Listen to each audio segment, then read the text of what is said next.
silang mag-asawa.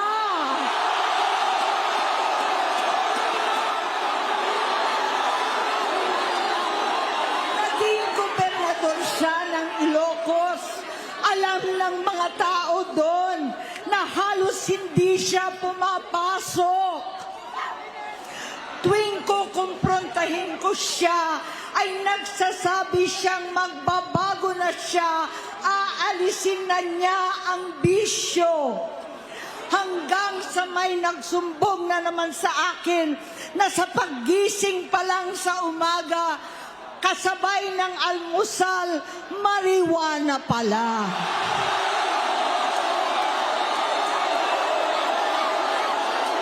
Maghapon sila. Lahat sila nagiinuman at gumagamit ng cocaine.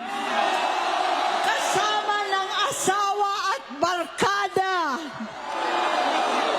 Tulad ng ama ko, kinastigo ko ang mga barkada niya.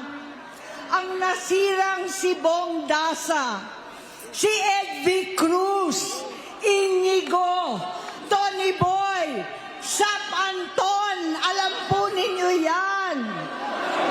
Paano nagre-resign na sa takot ang mga pulis nila at staff dahil sa lumalalang bisyo. Inayos ko sila dahil gusto niyang ituwid ang buhay niya. Gusto niyang mag-vice-presidente. Hindi siya pinalad at lalong nagkaroon ng oras para sa bisyo. Simula noon, naging malabo sa amin ang lahat